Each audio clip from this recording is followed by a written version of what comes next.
बिस्मिल्लाहिर्रहमानिर्रहीम अस्सलाम वालेकुम। Welcome back to my YouTube channel. This is me Fatima Hashmi. कैसे हैं आप सब? मैं उम्मीद करती हूँ खैरियत से होंगे।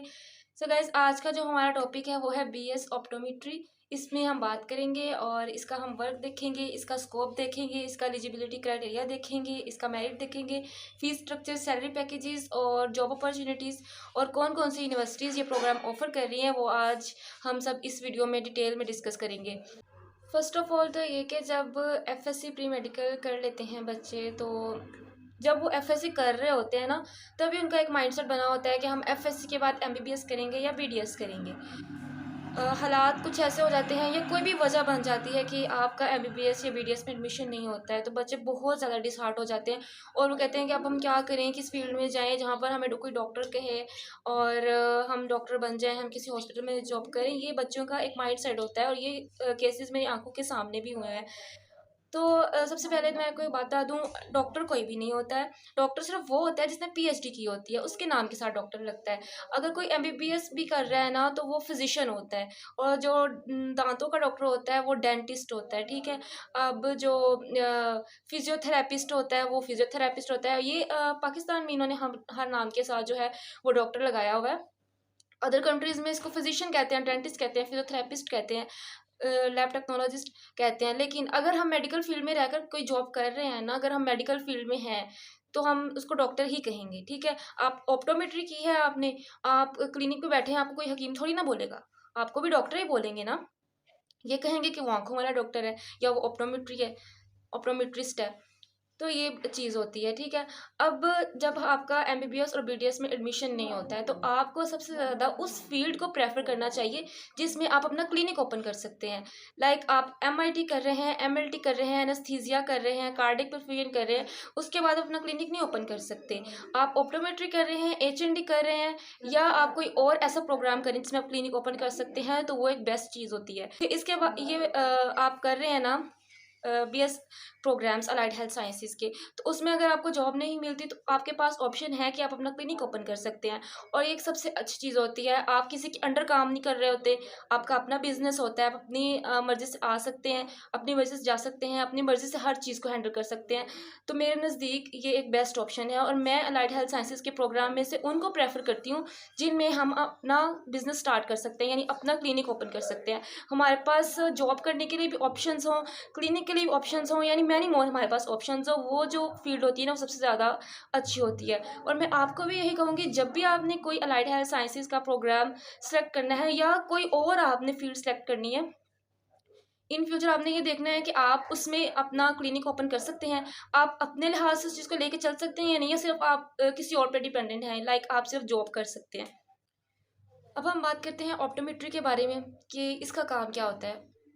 हमारी आँखों के जितने भी मसाइल हैं, यानी हमें करीब से नज़र नहीं आ रहा, हमें दूर से सही नज़र नहीं आ रहा, या हमारी आँखों से पानी आ रहा है, या हमारी आँखों में कोई और मसला चल रहा है। कुछ लोग कहते हैं कि हमें ना हर चीज़ डबल दिखाई दे रही है, तो वो भी, यानी आँखों के जितना भी मसाइल है ना, वो एक ऑप्टोमेट्री डील करता है, उसको डायग्नोस करता है, उसको ट्रीट करता है, उसको आगे लेकर चलता है।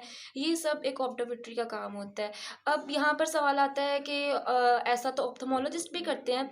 नहीं, वो एमबीबीएस करते हैं, उसके बाद एफसीपीएस यानी स्पेशलाइजेशन करते हैं ऑप्थेमोलॉजिस्ट में, तो वो सर्जरी कर सकते हैं, यानी रेटिना सर्जरी हो जाती है, कॉर्नर सर्जरी हो जाती है, यानी जो भी सर्जरी जो है ना वो परफॉर्म कर सकते हैं। जो ऑप्टोमेट्रिस्ट होता है ना, वो सर्जरी परफॉर्म नहीं कर सकता, बाकी जो आंखों के जितने मसाइल हैं ना वो डील कर सकता है उसमें। अब हम देखते हैं इसका एलिजिबिलिटी क्राइटेरिया क्या है। तो इसका एलिजिबिलिटी क्राइटेरिया ये है कि आपने एफएससी प्री मेडिकल की हुई होनी चाहिए और उसमें आपके एटलीस्ट 50% मार्क्स होने चाहिए। अब यहाँ पर बात आती है कि 45% भी काफ़ी बच्चों के होते हैं, वो भी एडमिशन लेना चाह रहे होते हैं। तो ये जो मेरिट होता है ना प्राइवेट यूनिवर्सिटीज़ का, वो डिफरेंट होता है। हर यूनिवर्सिटी डिफरेंट मेरिट रखते हैं, यानी कुछ कहती है कि हम 50 पे देंगे, कुछ कहती है हम 60 पे देंगे और कुछ 45 पे भी देंगे। जैसे स्प्रे यूनिवर्सिटी है, ये 45% पे भी आपको ऑप्टोमेट्री में एडमिशन दे रही है। अब हम बात कर लेते हैं इनके फ़ीस स्ट्रक्चर की।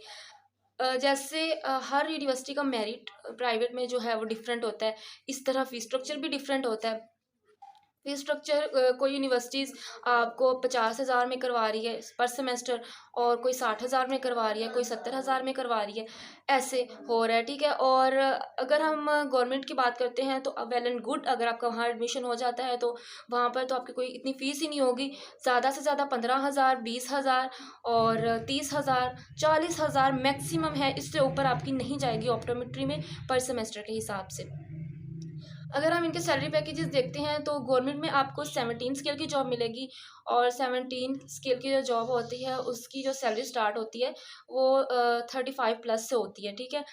Based on your skills, your experience, your patient treatment, patient exposure, ये सब चीज़ें अच्छी होंगी, जॉब भी अच्छी मिलेगी, पोस्ट अच्छी मिलेगी, सैलरी भी अच्छी होगी।